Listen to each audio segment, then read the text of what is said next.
Hey, Alexi, how you doing tonight? I'm pretty good, thanks. How are you? Thank you. Good, good. How's everything in Quebec with COVID? Are you guys able to play handball again so far? Or? Handball season is over. Yeah. I haven't been really into this lately. Um, as a gym owner, our gym was closed and opened back like on June 22nd.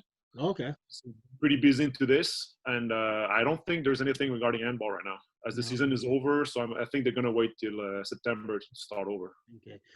So this is a podcast that I started a few weeks back, just really working on trying to talk to people all over Canada with experiences and their journeys through handball in their provinces, national team, going overseas.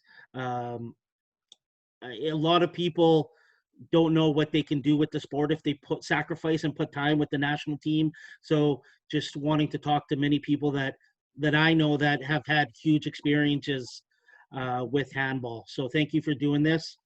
If you could just first of all tell us a little bit how you got involved in handball in Quebec and kind of your journey with Quebec handball. Yeah, but it all started when I moved back from BC. We spent 1 year in BC when I was like 9. And then when we came back to Canada, to Quebec, there was a summer camp, which my cousin was going there. Yeah. So we just went with him, and it started like this. And then I played for the club in Levis, and then some tournaments with provincial team. And then I started the junior national team in '99 in Puerto Rico as the youngest player on the team.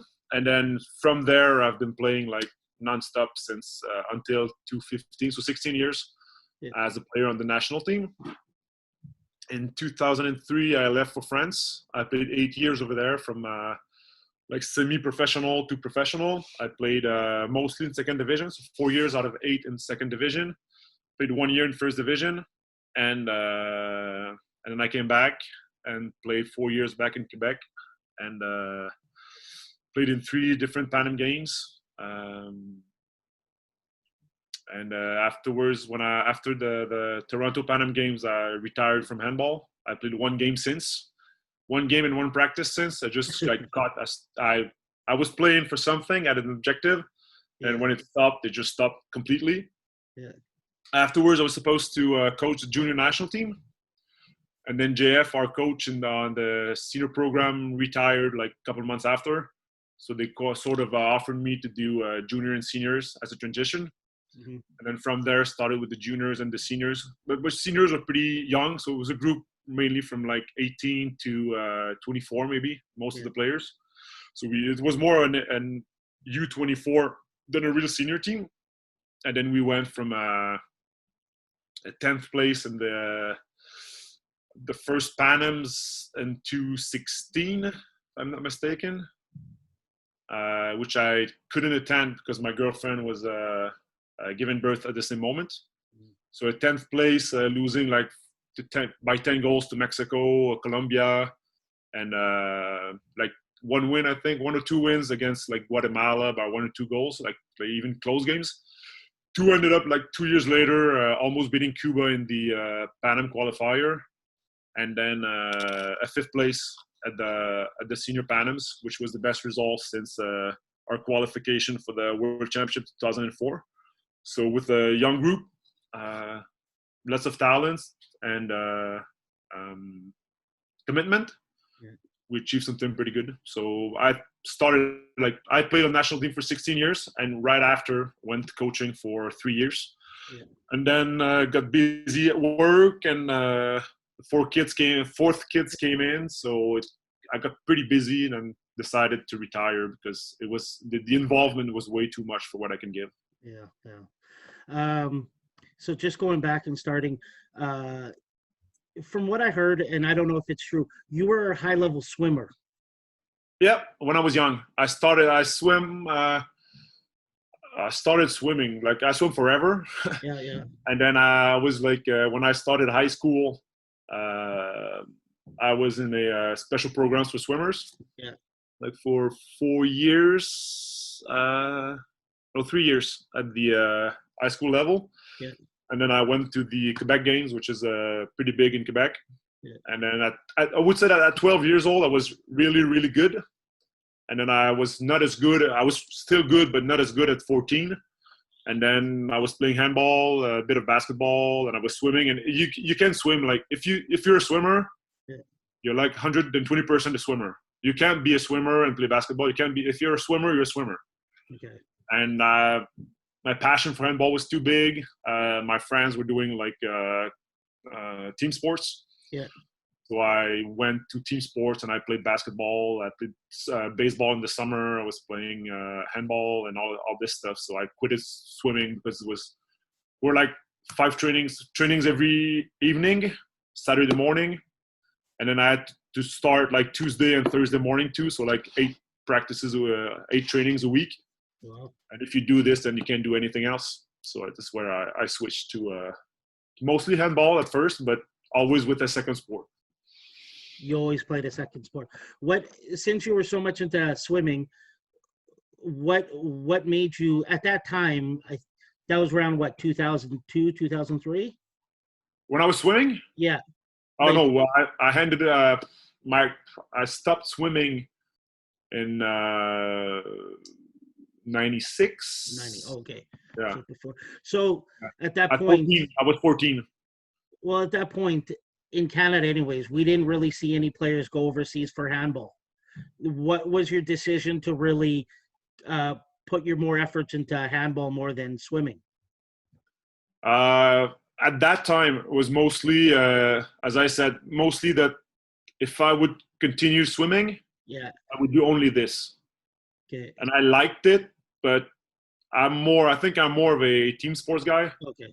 So like growing old, and I was like, yeah, I prefer doing this. So I just went into team sports more than swimming. And I went well in handball, then I pushed into this. Yeah. And then when I was getting involved in handball, you were younger, but I was able to watch you play when you were a youth player, juvenile. You're from here in Alberta. When we think of Levis, we like first name that comes out is you. It's Quebec handball and the way it's run. It's very different than Alberta handball. You guys are we have clubs, but it's different. Our passion for our players is more making that provincial team. While I find, and I could be wrong, but in Quebec, your guys' passion is clubs.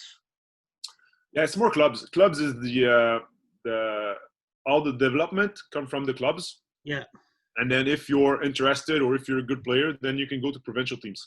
Yeah. But like personally, I haven't really ever been like 100% part of the provincial program. Okay. When I was growing old. I've made a few appearances. I've made a couple camps, a couple trips, but I wasn't like the younger guys like after me who like went from all their high school years into the programs and everything. So I was more in and out, and even like later than some are doing right now. Yeah. And it's changed. It's changed with time. There's more like now. There's still clubs are still big, but the provincial team is also getting big. It was more of a big thing than it used to be. Okay. And Levis is, from the time I was even playing, it was a major club in Canada. National championships. You guys won many national championships. How come in Quebec that Levis has such a great development program? Is it just you guys have great coaches and the development of coaches? We have the Jean-François Megui is like the one of the creator of the club. Yeah. He's always been there, and he's a passionate guy. Some people might say things about him or whatever, but there's one thing you can't say is that this guy is not involved. Yeah. He's involved like 100%. He's been there for almost 30 years right now. Yeah. Creating like a good bonding with the parents, with the kids, with the players. Yeah. So it creates like a sort of a family around handball. So that brings people in, and then there's always been like lots of players, and then there was a low like in the 2000s around when I left for France, like less players, and it all like went crazy, went up in the last few years with all the like probably the guys that you saw playing at the end of the 90s, Yeah. 90s, they all have kids right now, and they've came back and got involved in handball. Oh. So there's lots of coaches which I've been playing. So it's huge right now. Like all the kids and all the mini handball in Levis, it's huge. It's huge because there's lots of older players that came back to coach their kids or And got that's what involved with the board or. I've always said this about Levis. You guys have an incredible culture. It's such a passionate club, and and you see players like even sometimes I'm on social media of Levis, and it's players I played with, like you said, that are now coaching their kids in mini handball, and it's nice to see that. That's what a club should be. It's about giving back when you're done. Moving forward, you got involved with the national team. From what I know, you guys had a great generation in Quebec in your time, and Mohamed came involved, I think, at the perfect time. I think he was I knew a little bit about the national team when I played before that, but it wasn't well organized. But from what I saw from the outside is he came in and he took a young group of very talented, committed players, and you guys had great successes. Was that a huge commitment in Quebec working with them? Did you guys have a goal from the time he started with you guys? Yeah, but for people that knows Mohamed, he's a hard worker. Yeah. He's sort of a crazy guy. Yeah. Like he's scared of nothing. So like the first time we met him, I remember it was at the gym at the Saint-Claude Robillard. It was like a detection camp for like maybe 25, 30. Yeah. And it was like, we're going to go to the World Championships. We're like, yeah, sure. And then we started from there. And then there's been that camp in Southport, Manitoba. Yeah, that's when it all started, yeah. Yeah, with lots of players coming from everywhere. And then we had the Saint-Claude Robillard like 3 times a week, like free, given by the I don't know if it was, I think it was the Quebec government. And then we have grants, and then he was always there, always working hard, getting the people to commit to the program, and just making us believe like crazy things about like training or everything. Was like, if you don't train for 3 days, you lose like half your strength. So we're like, oh, then we gotta train, and then we just like, now thinking about it right now, we're like, that doesn't make sense. Were you driving in? This sort of crazy guy saying we're going to do it, and then he had lots of knowledge. Yeah. So we're like in French we say boire. We're like drinking his words. Yeah. And then just following and saying, yeah, we're going to do it, and we're going to do it. And then we went to the Panams. We went to a couple camps in Europe, and then it started from there. Got some few older guys coming in. Yeah. But as you said, he was there at the right moment, because we had like really talented guys. Yeah. We had like big guys. We had strong guys. We had lefties. We have it was a nice mix, and the guy just commented. And since then, my closest friends, they're these guys that we spend all these years together. Were you driving into Montreal 3 times a week from Quebec? Not during the year. Okay. But during the summer, I would leave on Monday evening, Monday afternoon, I would leave and practice and come back. So it's like 250 kilometers. Yeah. And then I would leave on Wednesday. I was sleeping at a friend's, and I would come back on Friday. Oh wow! And we had weight training on Thursday. So yeah, I was doing it, and then I left for France.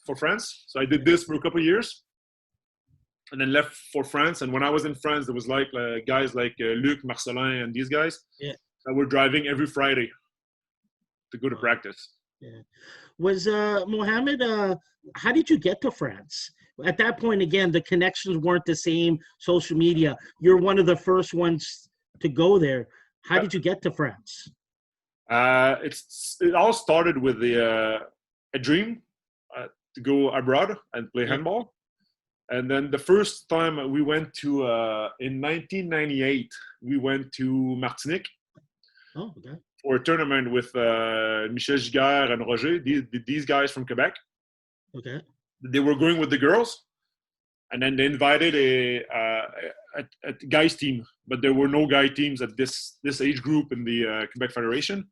Yeah. So they just called a couple guys, and then we went there, and it was pretty fun. And the coach from Guyane, I think, was used to be the French national team coach, Janita.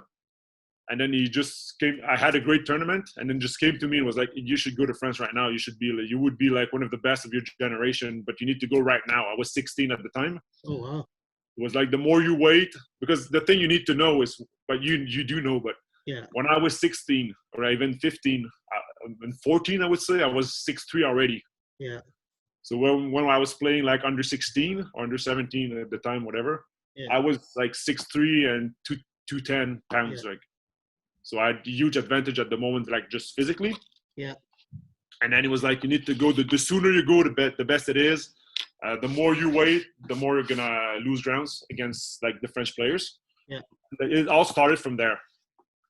And then when Mohamed came in, I spoke with him because he was coming from France. He used to coach in French first and second division. Okay. And then we had this discussion. It was like, yeah, you're not ready right now. We're going to work together for a couple of years, and then you're going to be able to leave. And that's what happened. And then with the connection came from Mohamed, who sent me to try out in the summer. And then it started from there. And the place we tried out was because we were 3 leaving. And then we had a tryout in the second division team, and the guy was like, "My team is full. I don't think you're ready for us." And then he just sent us to a couple friends. What division did you start off at? 4th. And you were 18, 19? It was in 2003, so I was 20 when I left. Some of our players that go overseas, we have many girls that go. A lot of them have a lot of trouble. Because in Alberta, when they can go to play in Europe, they're not used to sitting on a bench. Yeah. And they had a lot of trouble mentally being able to take that role. When you went, did you have that same kind of issue? Not at all. Because the thing is, when we went to France for the tryout, I was the one going there. Yeah, I was the one supposed to go there and try out for this second division team. Yeah. And then Geoff and Ryan were like, "Hey, we're going to go with you, and we're going to try out too." So we went there, and they were like following me. And then I ended up in the 4th division team, and they tried to put me in the 5th division team. And I said, "No, I'm not going to go there. I want a 4th is minimum." And even then I was like skeptical. I was like, "I'm not sure I want to go there." And then Geoff and Ryan went to a 3rd division team. So I was going for a tryout, and then I ended up being the one, like the weakest level. But that, thinking back about it, I don't think it was bad, because the first time I came, I missed the first 4 games because of visa problems. Yeah. And then we were 1 win, 2 loss. We won against the team that ended up being last. We had 1 tie and 2 lose games in the first 4 games. And then when I came in, we won like 7 or 8 games in a row. And I was pretty good. We're in a roll, and then it started from there. So for me, it was okay. But years later, it happened, though. So how long were you playing in the 4th division for before you now started moving up? 1 year. 1 year. We ended up being first, so we moved up to the 3rd division. Okay. But I changed club, and I went in another 3rd division club. And then at that point, are you paid any kind of money, or are you just working on the side? When I first got there, I was paid something around like 400 euros per month, so not much. Yeah. I had to pay for my apartment, which was pretty much the amount of the salary they gave me. Okay. So I was paid, but at the moment we had grants from the Quebec government. Okay. Which was about $8,000 a year at the moment. Oh, wow. At that moment, so it was okay then. Okay, so from the time you were there, you were just playing handball, no jobs. Not really. I was coaching. I coached a young team once a week when I was in Monaco the first year. Yeah. And then the second year I was in Paris. I was in residence with my girlfriend. Yeah. And then they needed someone to like not supervise, but like being at the à l'accueil, at the like at the door. Yeah. If there's a problem, then I have the phone number list, and I would call the right people. Okay. And then I was working on Sundays when I wasn't playing, but I never really had a real job. Okay. So how long before you moved up now? Because you went from third, now you changed clubs again to get to second division? Yeah, I started in fourth, and then I went in the third division. Yeah. When I was in third division, we were the second team of a first division team. Yeah. So in Ivry, we were like the young team. And I think that was a good move because at the end of the season, like many clubs were calling and who's available right now? Who are you keeping? Who's leaving the club? And they were like, yeah, there's this guy, and there's a Canadian too who's looking for a club. So if ever you want to try out, he's not the best player, but he's willing, and there's nothing we can say against him. But you can try if you wish. And then I ended up like trying out in the second division club. Yeah. And it went pretty well. The guys that just loved me because it was at the end of the season. Like, guys were cool, and I was there like hitting them in defense and like trying to be the strongest guy on the court. Yeah. And then they just loved the attitude. And then I signed over there, and I played 4 years in this club. And then you went up to first division. Yeah, but with the club, we okay. Yeah, we won the championship, so Oh. we move up to the first division automatically. And that's now you're playing some of the French national team players. Yep. Wow. So we played in Montpellier. We played one of the last game in the season was in Montpellier, and then if they were like going to win the championship, Yeah. and then they officialized their win against us, and it was like big party over there, and we're like the outsider going there, and we lost by like 15 goals. There were like music everywhere and people all around like celebrating, and we're like, yeah, okay. So it was like Karabatic was there, Guigou was there, Dipanda, and I think Omeya was there at the moment, or Karabouy, all these like French national team players. Yeah. And we're just like. Cool. So, you know a lot about Canada Handball, now French. You played there for 9 years. What are, from your point of view, what do we lack in Canada development-wise to be able to send more players there? Obviously, for asking a lot of players that played, the main thing they say is the experience. Yeah. But what do you see in our development in Canada that we should be really working on as coaches, as provincial programs, clubs, really developing our athletes? That's a good question.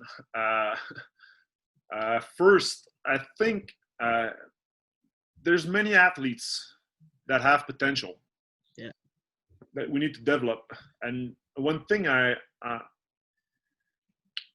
seen when I came back is that like coaches, referees, they're not into like how do you say in English, a formation. So they're not into working like physical preparation, like courses or okay, yeah, like getting certified as a coach. Yeah. And then we have this NCCP like that we have to do to get our levels. Yeah. But it's not specific. Even the handball part, it's not. You don't get out of there with something good, really good. You just do it because you have to do it. And I think if we want to get better, then we need to structure our courses for coaches and for refs. Refs is a big issue for me in Canada because refs are going to be the one like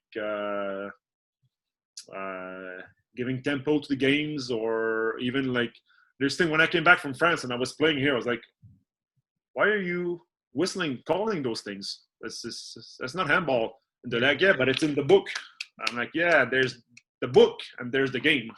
Yeah, that's a good And point. there's all this stuff. But I think the first thing we need to do is to get our coaches and referees and even our administrator, not necessarily certified, but at least give them some courses and some material to work on to get better.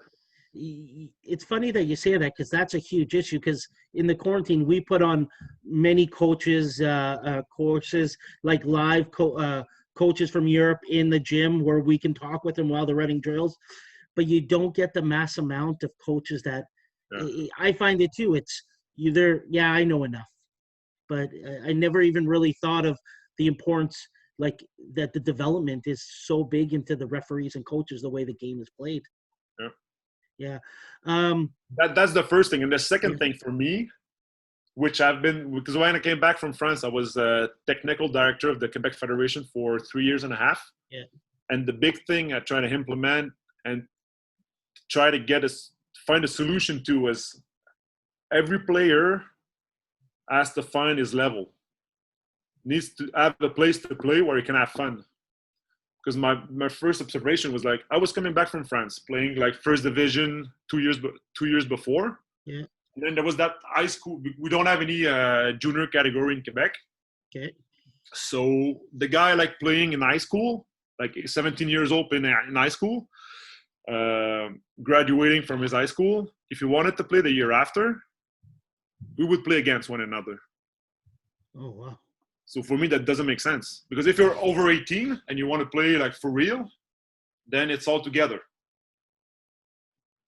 So for me, that's the example. You need to have a place where you can play and play your level. And the same thing applied for the national championships. Yeah. How can you try to convince or get teams from New Brunswick or even Manitoba to come to nationals if it's to lose 45-10 all of their games? Who likes that? Yeah. But there has to be a place where everyone can play. And if you get these players to stick around and play like longer because they like it and they play against like players of their level and conditions, yeah. and these person getting around handball, be staying around handball for years, then they might end up being like referees, coaches, administrator or whatever. But if they leave, if at 21 they get their butt kicked by everyone and then they just don't like it and leave, you never get them back. Never.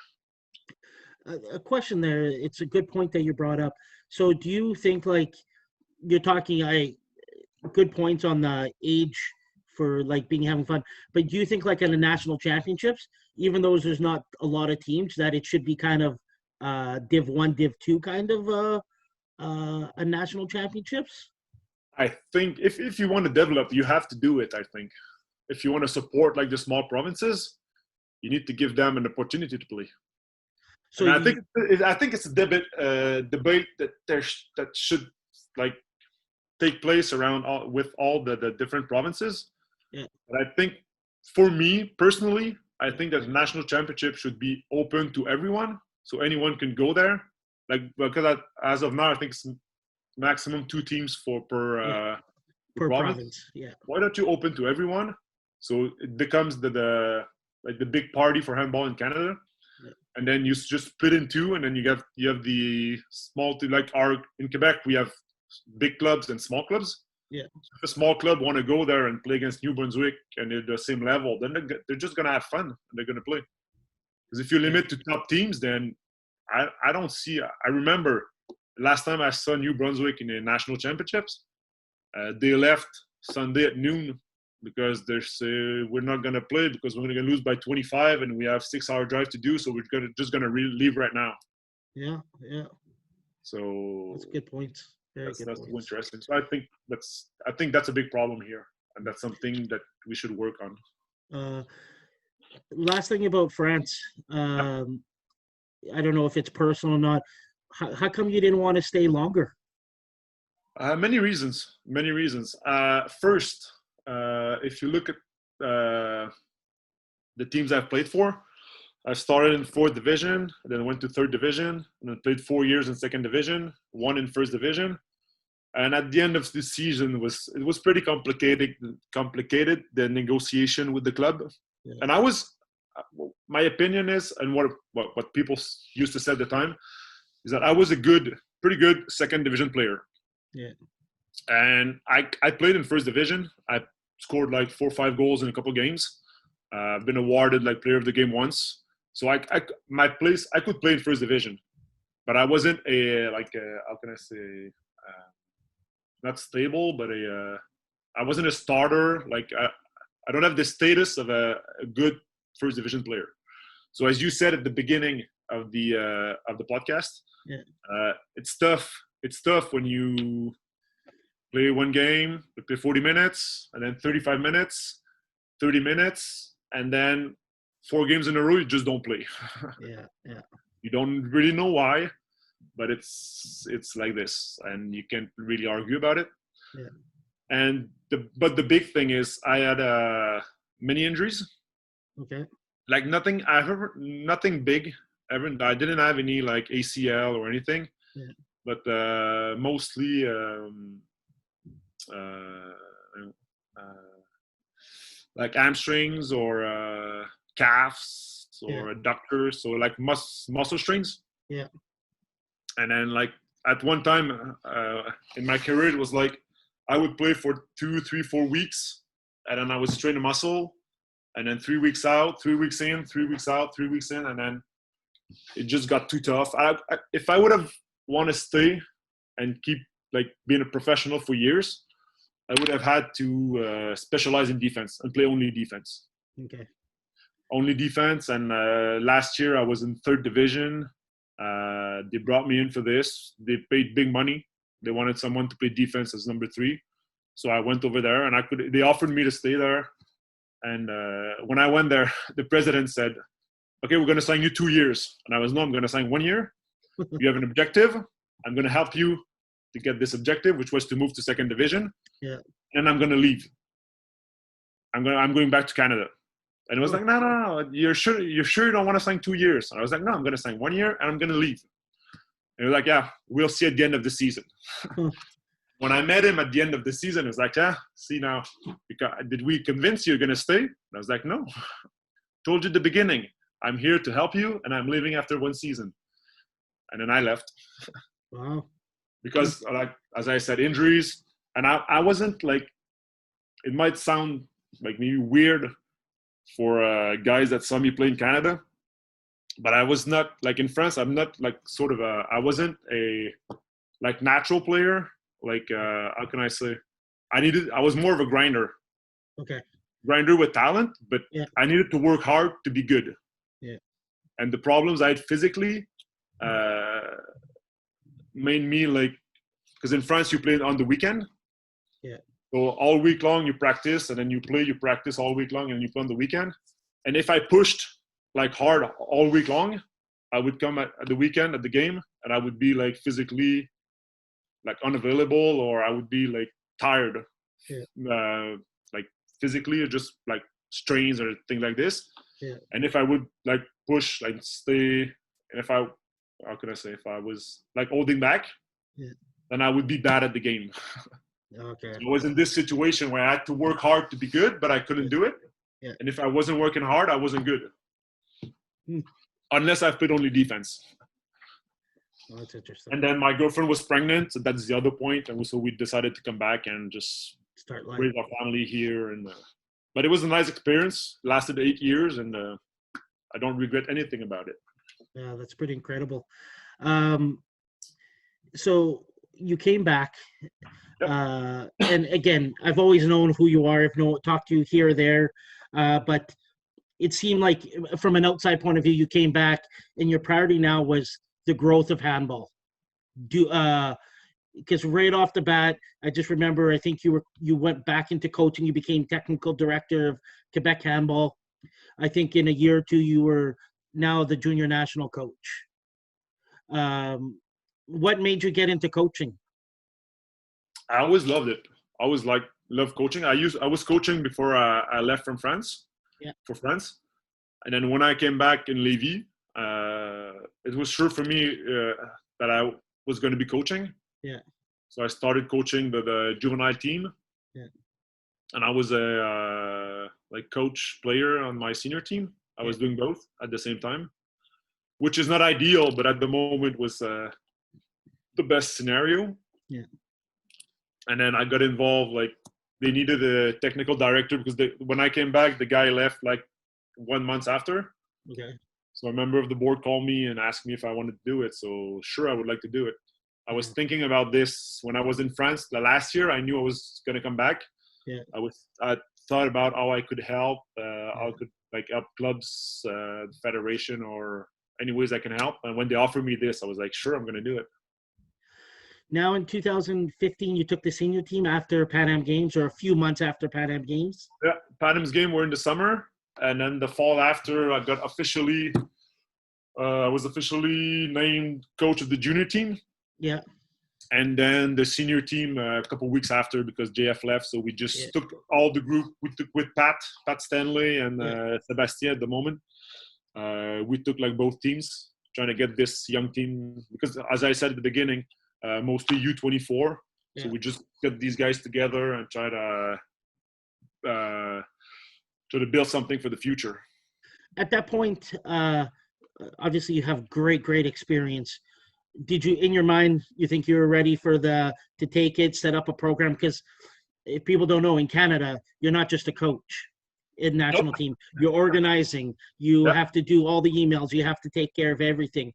At that time, like looking back, do you think you were prepared to handle all that comes outside of just coaching? Yeah, I think so. I've done it in Levis for the past 4 years, because I played 4 years in Canada, because before retiring and starting with national team. Yeah. So I've been doing it for a while, like gym reservation, like organizing nationals, like planned trips to Moncton, trips to Saskatchewan, or I like to do. I don't mind doing those things.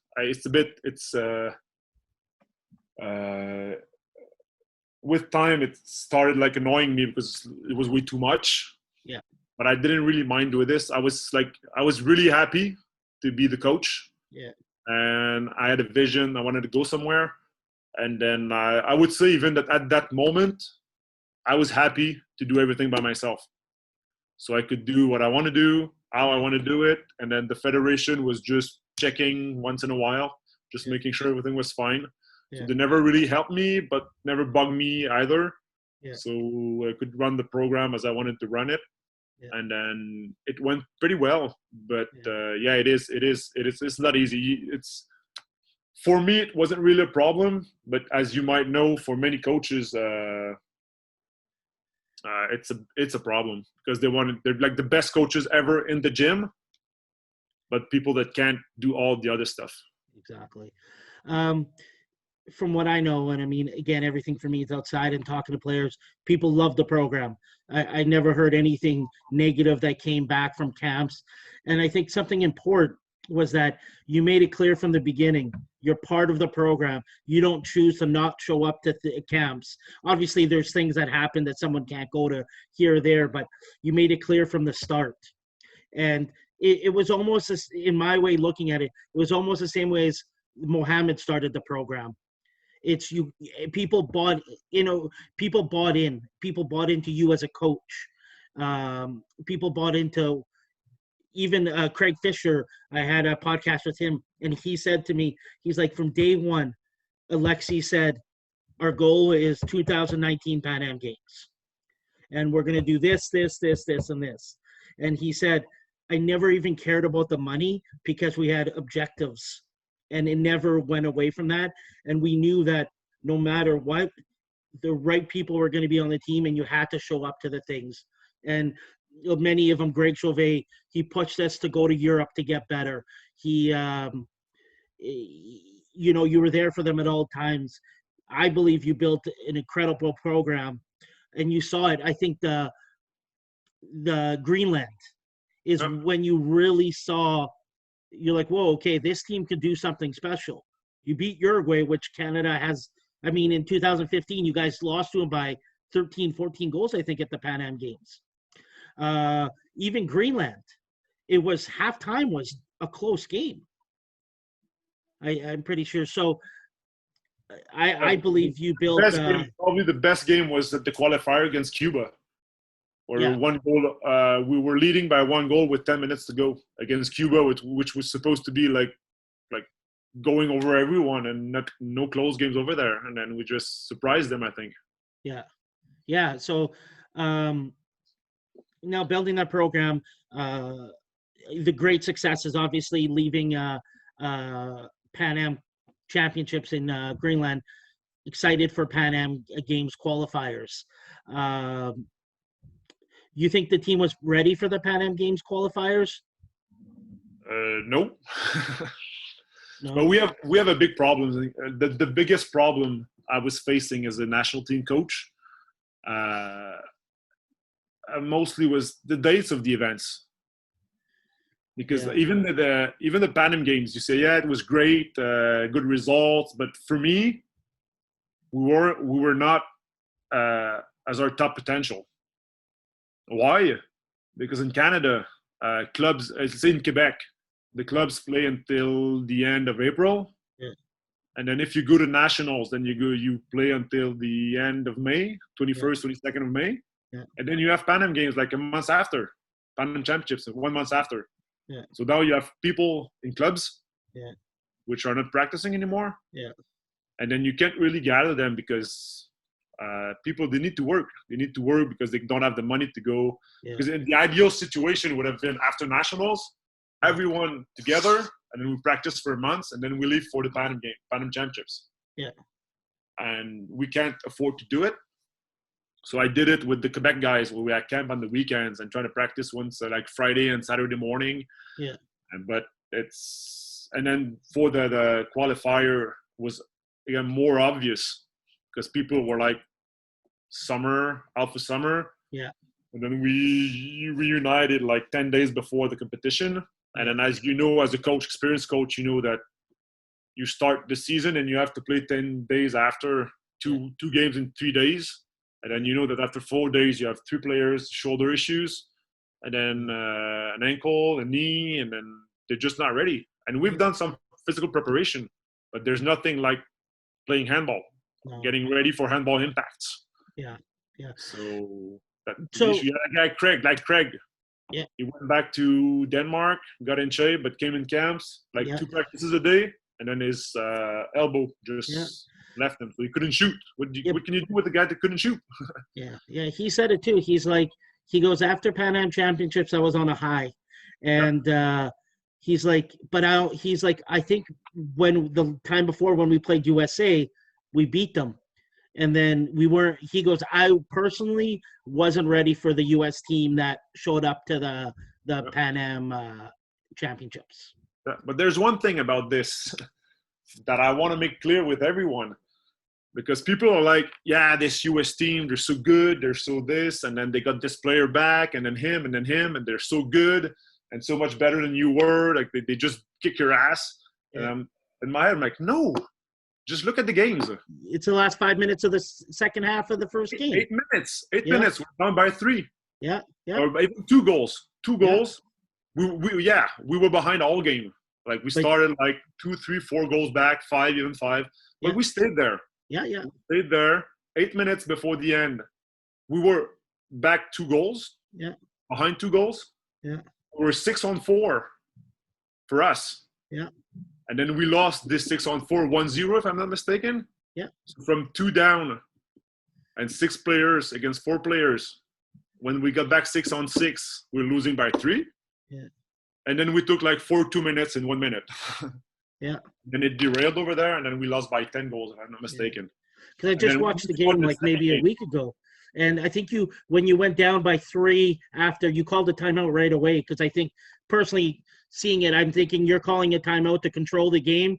Because it doesn't matter if you go home down by 2 or 3, you can get those goals back. Exactly. Even 5 goals, 4 or 5 goals, that's doable, no problem. And then in the 6-on-4, if I'm right, I think we just hit a post, lost the ball in fast break, and then it just came back, and it's arch total from the everything started from there. And then Tim got a 2-minute, came back to the bench, kicked the chair chair or bag or whatever, and then the second 2-minute over it, and another 2 minutes, and then it was just. And then we started the second game trying to catch up, which didn't work. Well, you tried it though. When you went man to man, you did the right thing. We just tried. You have to. If we can get 3-4 goals at the beginning and then trying to make them believe we can do something.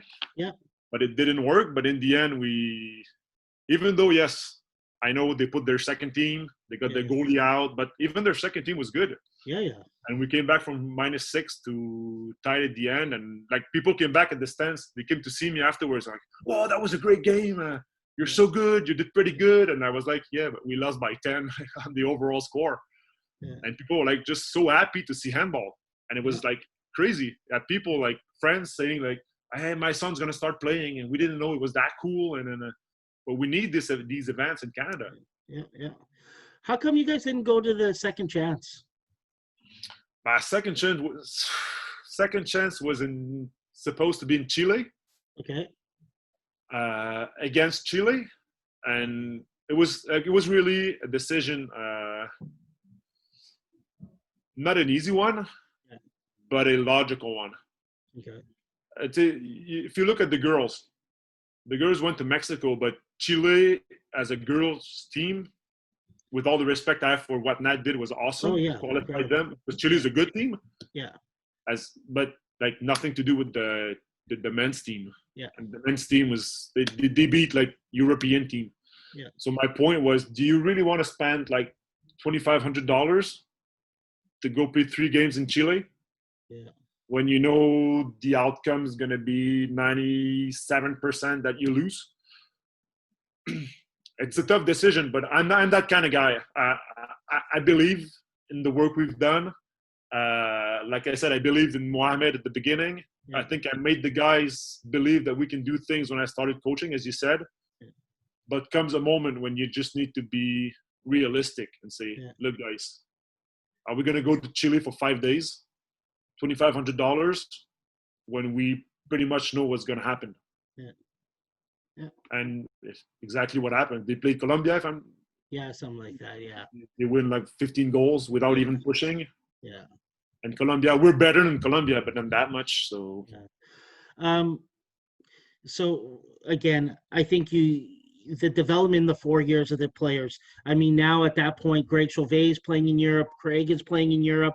Sorry, I forgot the names, but the wingers on the team were playing in Europe. Your wingers from Cedric went over there. Yeah, Cedric went. He's back. Justin LaRouche, Tim Sardison. Yep. Linden left. Yeah, Linden went as well. So now half of this young generation is in Europe. And when you look at it, 4 years is not like that. Just is still a start of a program. Yep. I mean, I don't know the answer, and I don't know, again, if it's personal or not, but how come in the work that you did and the development, how come you stepped down as the national coach? Easy question, easy answer. First thing, I have 4 kids. Okay. I have a business. I'm a co-owner of a gym. Yeah. And it was too much because like the year before, just to give you a small overview, we left like 12 or 13 days for Paris in January. We left 10, 12 days in Mexico in April. We left 15 days in Greenland in June. And then end of August, beginning of September was another 10 days outside. So if you count, it's like 6 to 7 weeks in a 8 month. Yeah. And then that means that when I was coming back from Greenland and I came back home and my girlfriend is like, oh, what are we going to do for vacations? And I'm like, I don't have vacations. Yeah. And I can't go to the gym and say to my business partner, I was out for 15 days, but that's handball. So I'm going to leave next week for another 14 days with my family. It just doesn't make sense. And it doesn't make sense anyways, because if I would do that, then we would bankrupt. Yeah. So we need to work. That's the main reason. And the thing is, it's volunteer, so it's not paid. Yeah.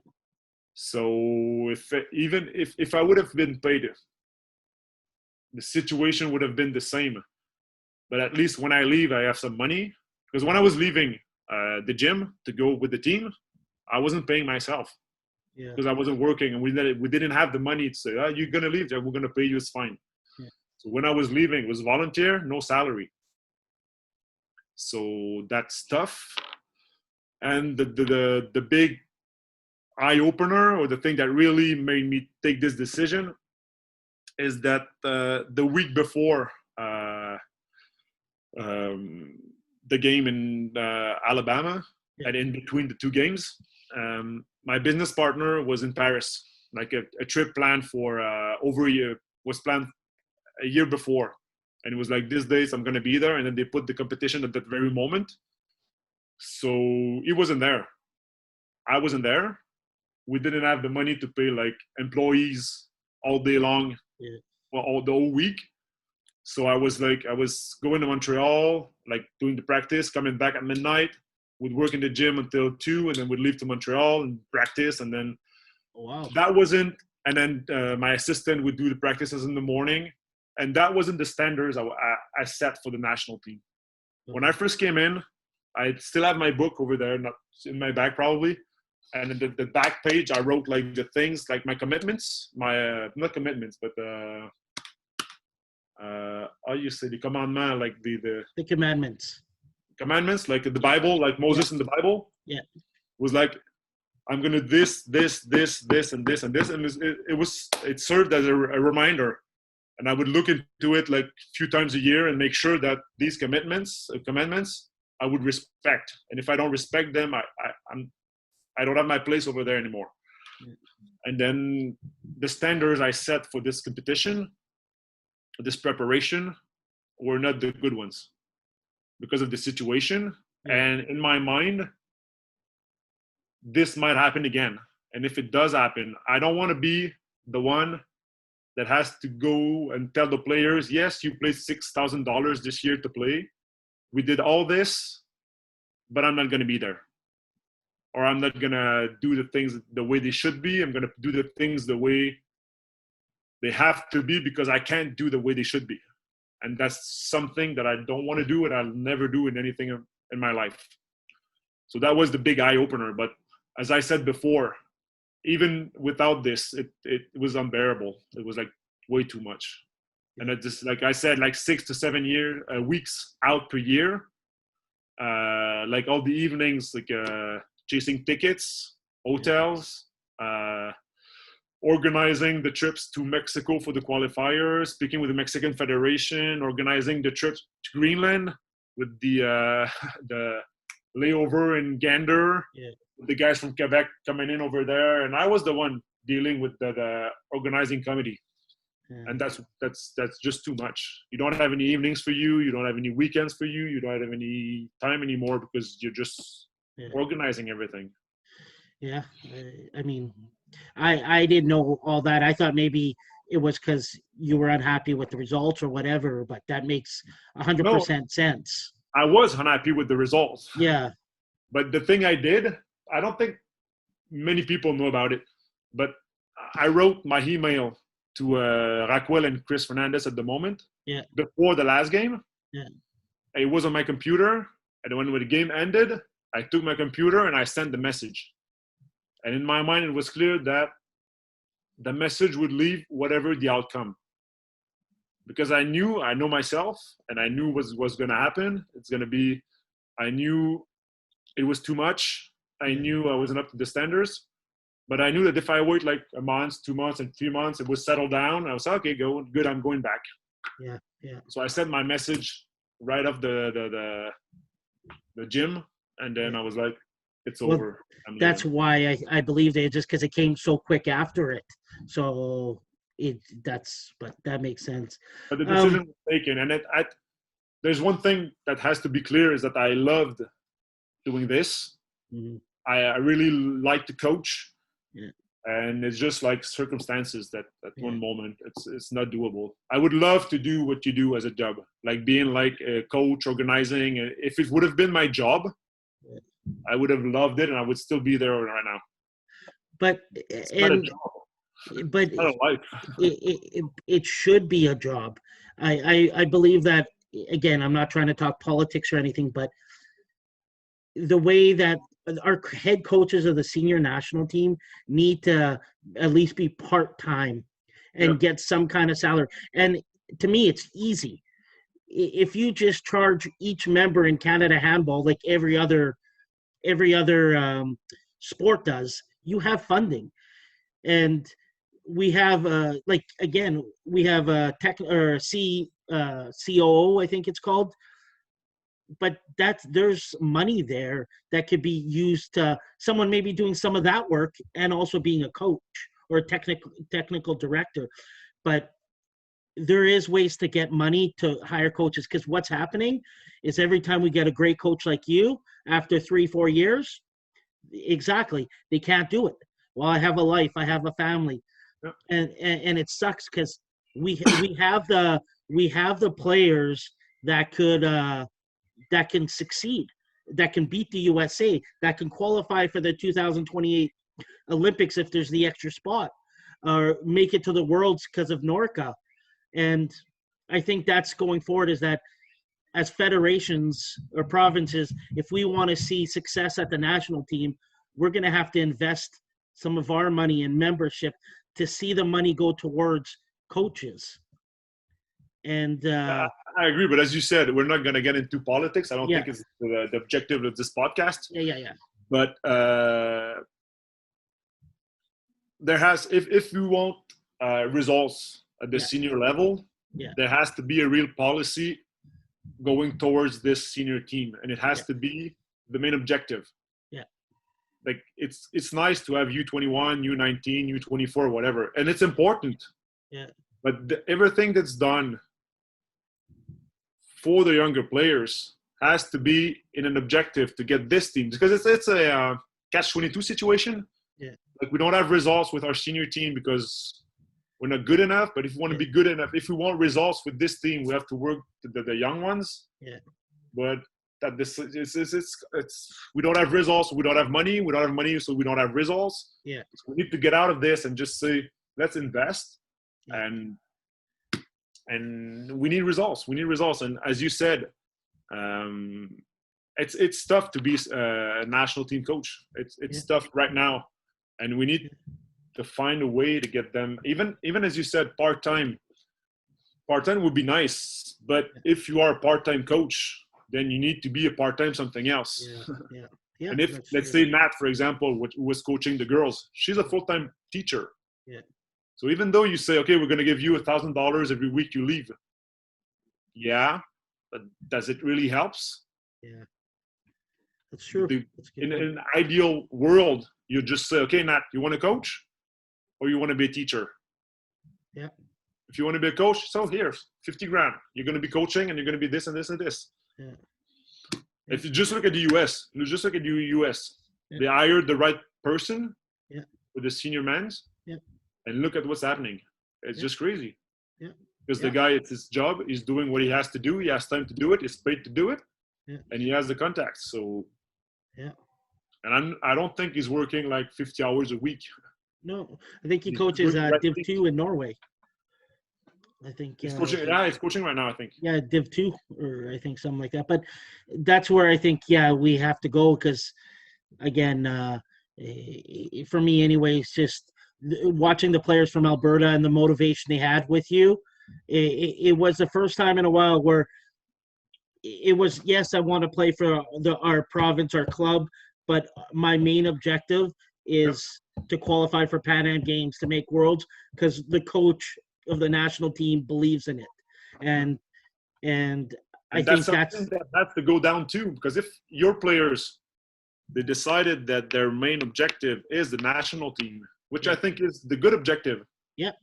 Then you guys as provinces, you need to get into this. You need to be, how can I say it in English? You need to work with them and try to get policies so they can work their things. Yeah.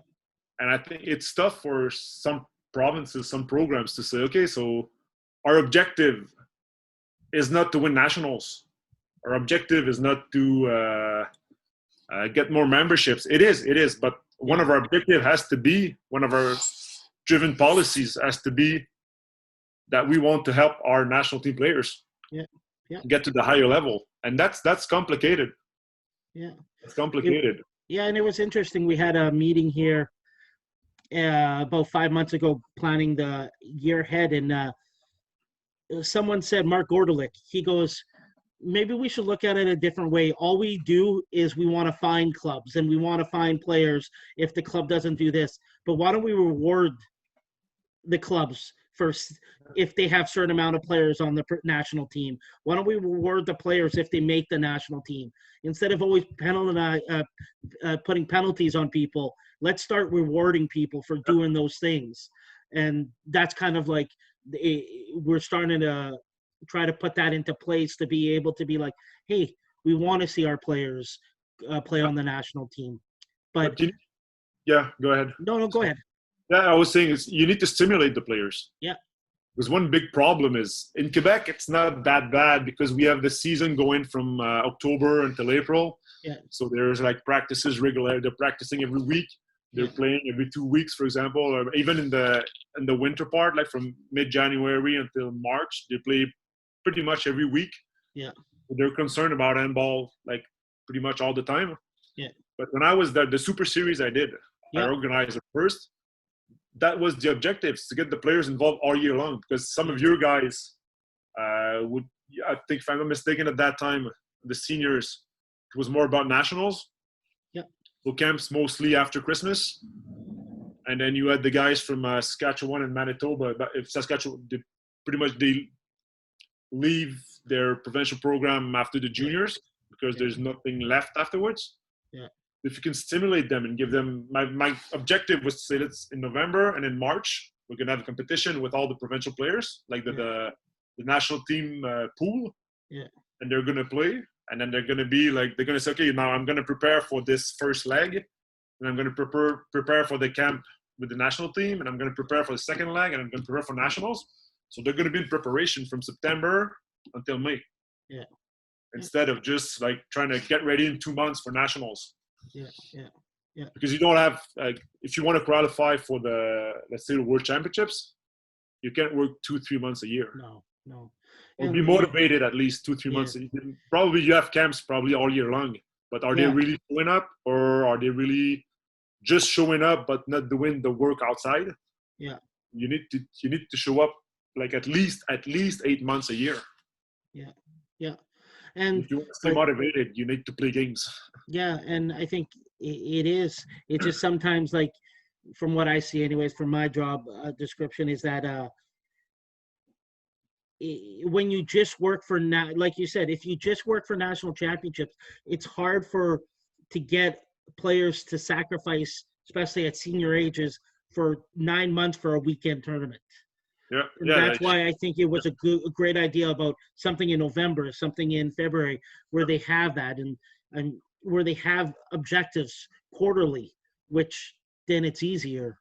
And then you had the national team coach was there, so evaluation at the same time. I was coaching the Quebec team. Yeah, I was really on the court, but I was able to see like other guys playing and. This guy could do this, and this, and this, and then there's this player over there. I don't know him. Who is he? And I was just talking with the coaches and just seeing each other a couple times. Yeah.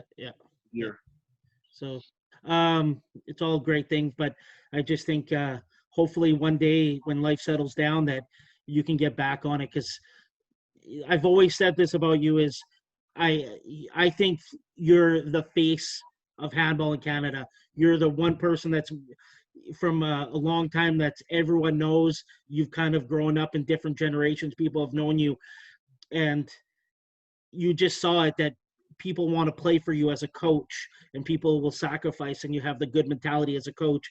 Is that we got to make sure to keep people like you involved in Quebec handball, in the national team handball. It only helps everything, and that's where I think we really need to go to, is find solutions of how to get you, Nat, people in Saskatchewan and Alberta, wherever, to really keep on getting involved. But our main objective should be the national team.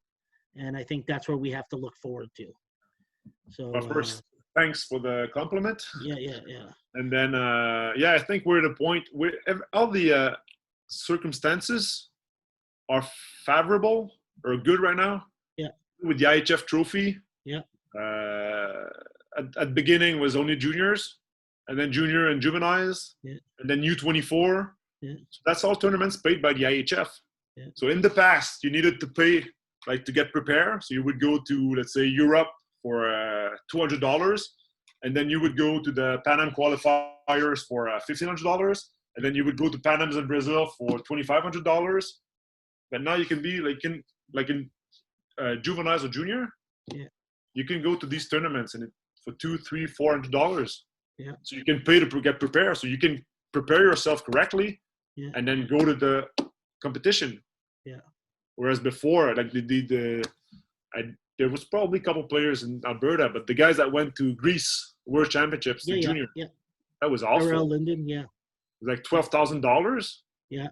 Because they went to Venezuela to qualify or for the Pan Ams. With no team showed up. Yeah, so they were qualified for the next phase already, and then they went to the next phase, and then there was like 4 spots for 5 teams. Yeah. And one of the teams was pretty bad, so they just all this process to go to the World Championship cost them like $5,000. Yeah. Even more. Yeah. Like for nothing. Yeah. Exactly. Now you have all you can play tournaments for free. Yeah. And the crazy thing is we're successful at all those tournaments. Sorry? Like, we're very successful at those tournaments. We've won the juvenile boys or junior boys made world championships. The girls have qualified for worlds at the youth age. So like it just shows that we have players. It's just about continuing them to play. And yeah, I think there has to be a precise plan. Yeah. So the players, when they come in, they commit to the national team, and then they know that this is coming afterwards. Exactly. And trying to find the way to get the coaches involved, the players involved, and trying to get a structure over there. And as you say, you need a model, you need a plan, you need something, and you need an objective. Yeah. And you've been coaching for years. You're gonna lose most of the players, getting older. But you need to get this percentage as low as possible and try to keep as many players as possible. Yeah. And if you can do this, then I've talked to people that saw the juvenile boys play in a world championship. It's like, you have great athletes. Yeah, technically they're not up to, like, they're not as good as European, but you have really good players. Yeah. Oh yeah. But these guys, it's like, and I have the feeling that maybe these guys or some people just see them as their qualification for the World Championship as an achievement. Like, we've done it now. You've done nothing. You just started your career. Exactly. It should be the spark. Yeah. To your career, and not the achievement of your career. So be the beginning of it. You see this, you do this, and then you're like, I want more. Yeah. And then you just change categories. You don't have a coach really, and then you don't have camps, and then 18 months later, you've been invited to one camp. So that's exactly. That's what you do. I won't keep you much longer. I know you have a family. So one last question. Yep. Do you see yourself continuing being a part of handball in any kind of way, or are you planning to take a break here to just live life, or are you still wanting to invest some time in handball in Levis with the Canada somehow? As of now, I'm not in Levis anymore. I moved in Quebec City. Okay. And then with the kids and everything, I wasn't coaching anymore. So when I moved to Quebec, I started a Quebec City club. Yeah. So actually, at the moment, I'm a member of the board of this club. Okay. Not doing much because I don't have time really to do it. We need people to get in the gym and the schools and everything, and I can't do that. So I'm trying to support this. I've taken a 2-year break, and it felt like a long time. Yeah. It's hard for me to get completely outside of handball. It's my passion. So even if I'm busy, like working 12, 13 hours a day, handball is never really far. Yeah. And I have some plans for the future. And to answer your question directly, yes, I have plans to get involved again in handball. Probably in different ways, but I'm going to be there. I should be around soon. Good. Well, thank you so much. I mean, I know who you are, and I've talked with you, but I've never known kind of the story about how you've been involved with handball and how you got. So it's quite interesting. So thank you so much, and all the best with your family and everything that's going on. And like I say, I think you're very, very important to this sport, and whatever we can help in any way, just let us know, and we'll always help out as much as we can.